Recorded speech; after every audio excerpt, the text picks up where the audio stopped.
Next देखें question number 3, the vector equation of line through a point with position vector A and parallel to the vector B. कि आपके पास ये एक line है, इसके ऊपर एक पॉइंट P है, ठीक है, इसकी आपने इक्वेशन निकालनी है। और यहाँ पे आपके पास पॉइंट A है जिसका पोजीशन वेक्टर जो है वो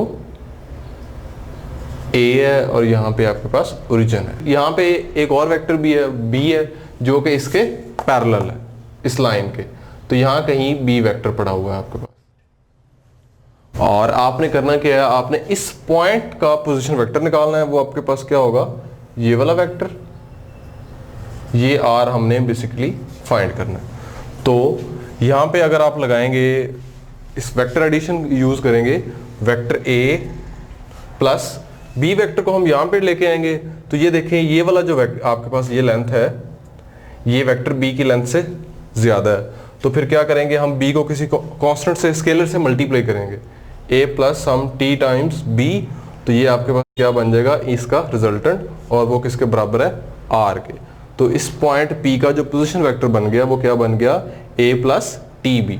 तो ये B आपकी करेक्ट ऑप्शन। अब ऑप्शन A को देखें, इसमें देखें A के साथ T मल्टीप्लाई हो रहा है, लेकिन हमने किसके साथ T को मल्टीप्लाई करना है, जो कि इस लाइन के पैरेलल वेक्टर है। जो फिक्स्ड है वेक्टर, उसके साथ T को मल्टीप्लाई नहीं करना। यहाँ पे भी सेम वही केस है कि T मल्टीप्लाई हो रहा है A के साथ, लेकिन यहाँ देखें यहाँ पे T जो है वो B के साथ मल्टीप्लाई हो रहा है। A आपका फिक्स्ड वेक्टर है, और मल्टीप्लाई T के साथ आपने किसको करना है, जो इस लाइन के पैरेलल वेक्टर होगा, वो कौन सा है, B है। तो ये दोनों ही ऑप्शंस नहीं हो सकती।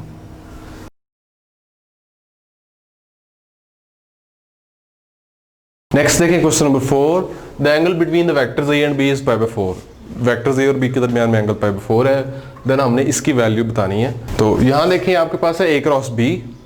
A क्रॉस B किसके बराबर है, magnitude of A magnitude of B sine theta N unit vector. और नीचे देखें A डॉट B है, तो वो क्या होता है, magnitude of A magnitude of B into cos of theta, और यहाँ पे ऑल ओवर मैग्नीट्यूड। तो ये देखें क्या आ जाएगा, ये दोनों कैंसिल हो जाएंगे। उसके बाद sine theta over cos theta आपके पास टैन थीटा बन जाएगा, और यहाँ क्या आ गया, एन यूनिट वेक्टर। तो ये बेसिकली आपके पास टैन थीटा की मैग्नीट्यूड आ जाएगी, क्योंकि एन यूनिट वेक्टर है तो इसकी मैग्नीट्यूड क्या है, 1 है। अब थीटा आपके पास क्या है, π/4। तो थीटा की वैल्यू लगाएं, टैन π/4। तो टैन π/4 आपके पास क्या आ जाएगा, 1। तो इसका करेक्ट आंसर क्या होगा, A।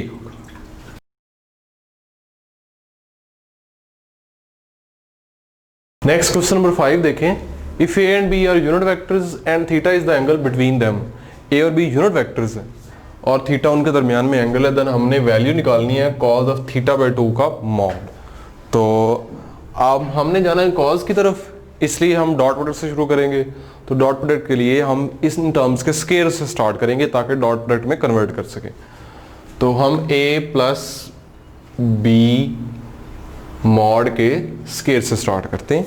तो ये किसके बराबर होगा, A plus B dot A plus B का मॉड। ओके, अब डॉट प्रोडक्ट लें, vector A dot vector A।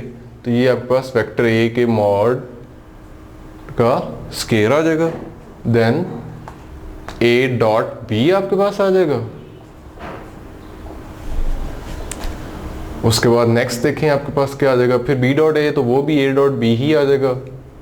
और लास्ट पे B डॉट B, तो वो B की मैग्नीट्यूड का स्केयर बन जाएगा।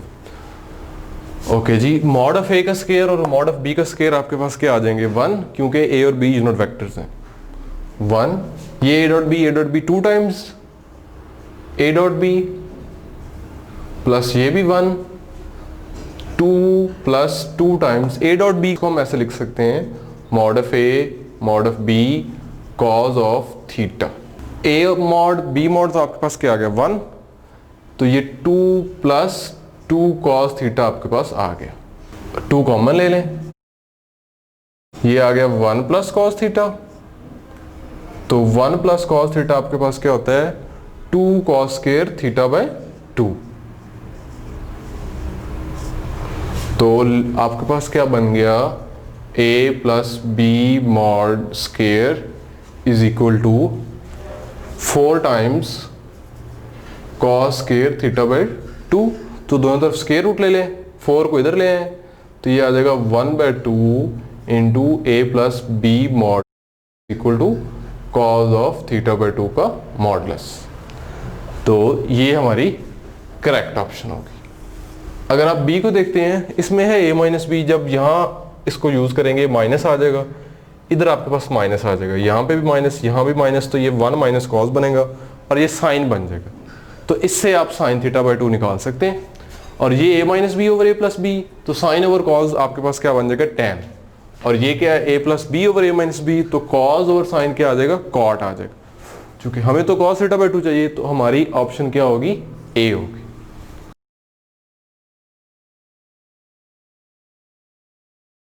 नेक्स्ट क्वेश्चन नंबर 6 देखें। The work done by the force F through a displacement R।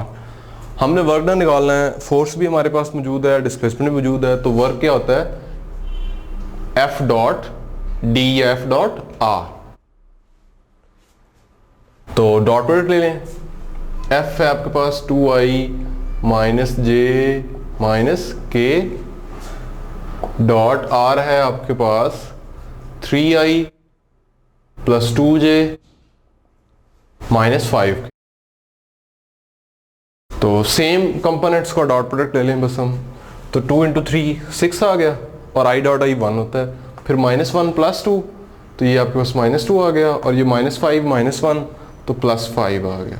तो 6 प्लस 5 11, 11 माइनस 2 आपके पास क्या आ गया, 9 यूनिट्स वर्क डन आ गया। तो सी आपकी करेक्ट ऑप्शन होगी।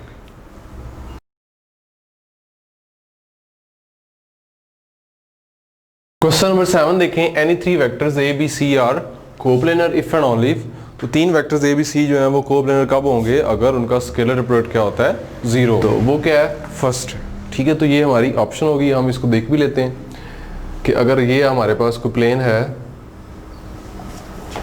और ये वेक्टर बी है यहाँ पे, और वेक्टर सी भी इसी प्लेन में है कहीं, तो जो इनका क्रॉस प्रोडक्ट होगा वो बेसिकली क्या होगा, इन दोनों के साथ 90 के एंगल पे होगा।